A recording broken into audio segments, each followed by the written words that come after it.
Hi అండి. ఈరోజు రైస్‌లోకి అలాగే టిఫిన్స్‌లోకి సూపర్ కాంబినేషన్ అయిన కొబ్బరి పచ్చడి ఎలా చేయాలో చూసేద్దాం. ఆయిల్ వేసుకొని, ఆయిల్ బాగా హీట్ అయిన తర్వాత శనగపప్పు వేసుకొని కలుపుకోండి. అలాగే ఎండుమిర్చి వేసుకొని ఒకసారి కలుపుకొని, తర్వాత జీరా వేసుకొని కలుపుకోండి. అలాగే కొంచెం కొబ్బరి ముక్కలను తీసుకొని సన్నగా కట్ చేసుకొని వేసుకోండి.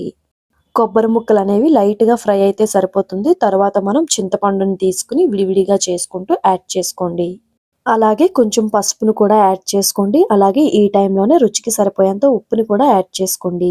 తరువాత వాటిని మిక్సీ జార్‌లోకి ట్రాన్స్‌ఫర్ చేసుకొని బరకగా గ్రైండ్ చేసుకోండి.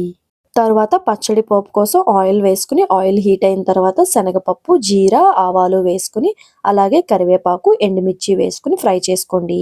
లైట్‌గా ఫ్రై అయిన తర్వాత ఇంగువను వేసుకొని, మనం ఆల్రెడీ గ్రైండ్ చేసి పక్కన పెట్టుకున్న పచ్చడిని వేసుకొని ఒక్కసారి కలుపుకోండి. పచ్చడిని వేసుకున్న తర్వాత ఒకసారి కలుపుకొని, అలాగే వేడి వేడి అన్నంలో సర్వ్ చేసుకొని తినండి. చాలా బావుంటుంది. రైస్‌లోకే కాకుండా టిఫిన్స్‌లో కూడా చాలా బావుంటుంది ఈ పచ్చడి. ఒకసారి ట్రై చేయండి. మరిన్ని మంచి వీడియోస్‌తో మళ్ళీ కలుద్దాం. Bye bye.